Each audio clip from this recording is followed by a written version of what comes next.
If you grew up in the 1960s, you didn't learn toughness from a motivational quote. You learned it from the air you breathed. Start at home. In a lot of houses back then, love was real, but it wasn't explained. Your parents might feed you, clothe you, protect you, work hard for you, and still rarely sit down and say, "Tell me what you're feeling." The culture wasn't built for emotional conversations. It was built for keeping life running. So you learned the first big rule just by watching adults. Don't make yourself a problem. If your parents were stressed, you didn't add noise. If the adults were talking, you didn't jump in. If you were upset, you were expected to calm down. And the discipline style in many families was stricter than what a lot of people see today. Researchers looking at parenting in the 1950s and 1960s reported that severe physical punishment was not rare in those cohorts, and that these rates are much lower in later decades. That doesn't mean every home was harsh, but it does mean many kids grew up with a strong line in the house. You knew where the edge was. You learned quickly what happens when you cross it. So you got good at reading signals, a look, a tone, silence. You learned to adjust fast.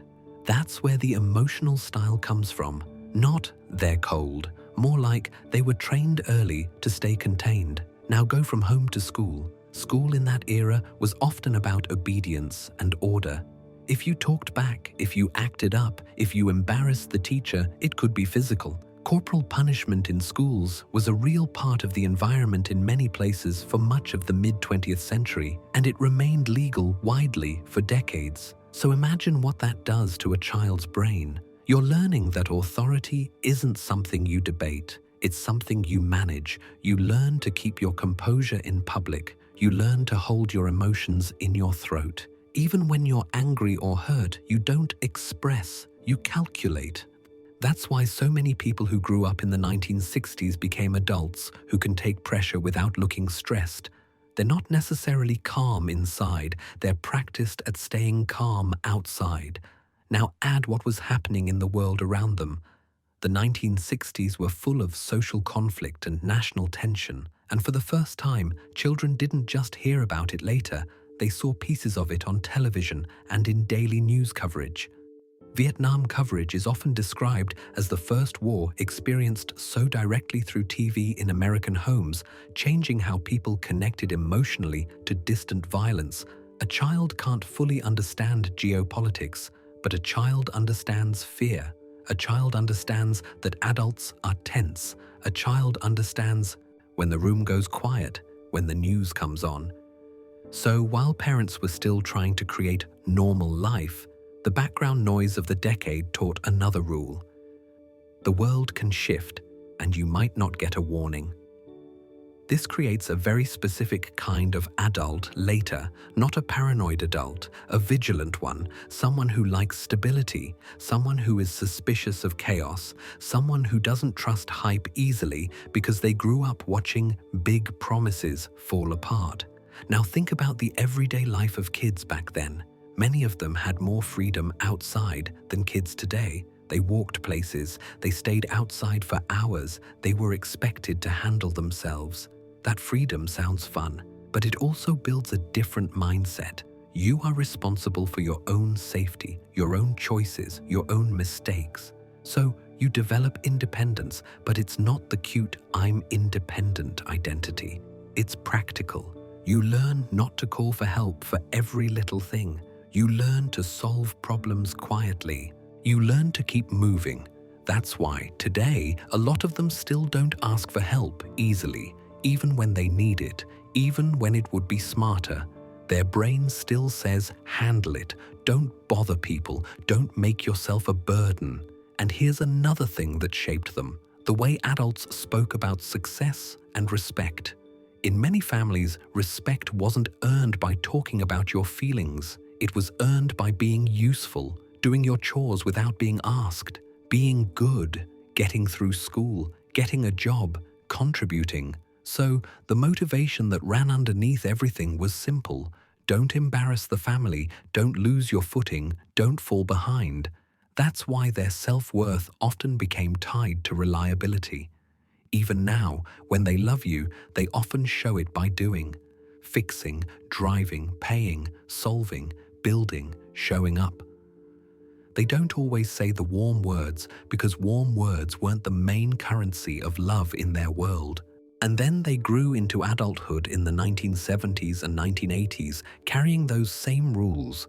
Work was not about finding yourself. Work was survival and dignity. You stayed, you pushed, you tolerated. You didn't quit easily because quitting felt like stepping into uncertainty, and uncertainty felt dangerous to a brain trained by the 1960s. So today, you'll see many of them do something that younger people don't understand. They'll stay in jobs they hate longer than they should. They'll stay loyal to companies that don't deserve it. They'll complain privately but keep performing publicly, not because they like suffering, because their nervous system still believes stability matters more than happiness. Now let's talk about their relationship with attention, because this is huge, and it's where viewers usually say, "Oh my God, that's my dad." People who grew up in the 1960s often don't like being watched, not shy watched, not social anxiety watched. More like attention feels like pressure. If you grew up with strict rules, strong authority, and real consequences, you learned that being visible can attract judgment. So you learned to keep your head down and handle things quietly. That's why many of them today don't share their wins early. They don't announce plans before they're finished. They don't talk loudly about money. They don't post their relationship details. They don't broadcast private joy. A big motive behind that is protection. And this is where your point fits perfectly. Some of them stay private because they don't want to trigger envy in other people. They've seen what envy does to relationships. They've seen friends turn cold. They've seen family get weird. They've seen how someone can smile to your face and resent you quietly, so they keep good things close. They let results show later, not while it's happening. They don't want eyes on it. They also often don't need validation. This isn't arrogance, it's just how they were built.